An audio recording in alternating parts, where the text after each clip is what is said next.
Cuando era niño en su natal Francia, impulsado por su madre, el hoy reconocido ilustrador Benjamin Lacombe acudía con frecuencia a la ópera. Allí vio algunas obras maravillosas que trataba de atrapar, pero fue hasta que se encontró con Madame Butterfly que el bel canto tocó las fibras más íntimas de su corazón y le descubrió una emoción incontenible. De ese encuentro memorable han pasado más de 20 años y para rememorar esa emoción tan única y rendir un humilde homenaje a esa pieza operística de Giacomo Puccini, Benjamin Lacombe creó un artefacto tan singular como hermoso. Madame Butterfly, un libro objeto que a manera de biombo se abre a lo largo de 10 metros y que se lee en dos lenguajes, la palabra escrita y la ilustración.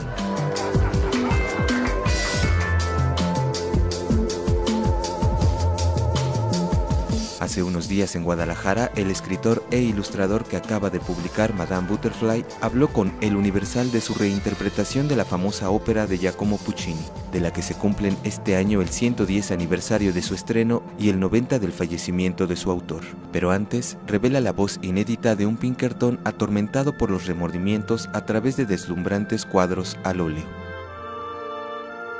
Oui, alors c'est vrai que c'est particulier parce que ma mère m'a amené lorsque j'étais petit à l'opéra et elle m'a amené parce que mon père avait pas envie d'y aller et qu'elle était fan d'opéra.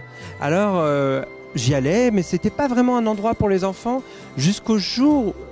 J'avais pas vraiment compris l'opéra jusqu'au jour où j'ai découvert Madame Butterfly et pour la première fois j'ai ressenti ces émotions et j'ai même pleuré à la fin de l'opéra. C'est cette envie-là de restituer ce sentiment, cette émotion en fait qui m'a poussé à écrire Madame Butterfly avec vraiment le plus d'humilité et la volonté vraiment de rendre hommage à cet opéra le plus possible. Je me suis mis vraiment à l'intérieur en fait du personnage de Pinkerton. J'ai essayé de parler à travers lui pour qu'on le comprenne et j'ai voulu aussi exprimer la barrière de langage qu'il peut y avoir entre les deux personnages en faisant en sorte que le texte ce soit Pinkerton et les images ce soit Madame Butterfly et les deux ne se mélangent jamais. Il n'y a jamais le texte sur les images et tout comme cette barrière de la langue, c'est-à-dire Butterfly ne peut s'exprimer, elle est japonaise, elle parle japonais, il parle anglais comme il est américain et voilà, par l'objet, on peut arriver aussi à dire des choses, par l'image, à dire des choses que le texte ne peut pas dire.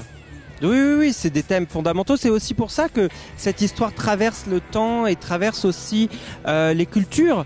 Faut pas oublier que à l'origine, c'est un roman de Pierre Loti qui est un Français, qui voyage au Japon, qui découvre cette culture, qui réécrit donc ce roman, qui inspire ensuite un Italien, qui va donc parler et qui va créer un opéra avec un Anglais aussi, qui va écrire une partie du livret. Enfin, et finalement, c'est joué dans le monde entier et ça parle du Japon. Et c'est ça aussi qui montre la force de cette histoire qui transcende les cultures, qui transcende le temps. Et c'est aussi pour ça qu'elle est si belle et c'est aussi pour ça que j'ai pris tant de plaisir à la réécrire. Et c'est vrai que cet objet, j'ai voulu un objet particulier. Il est un petit peu comme l'opéra, c'est-à-dire qu'il n'est pas tout à fait dans une réalité, il n'est pas tout à fait dans la réalité. Il est au-delà, il s'ouvre sur 10 mètres. C'est-à-dire qu'il y a très peu de gens qui vont pouvoir l'ouvrir dans leur maison, mais parce qu'il y a très peu de gens qui peuvent chanter de l'opéra. C'est pareil. Con imágenes de Denis Flores e información de Janet Aguilar, El Universal Televisión.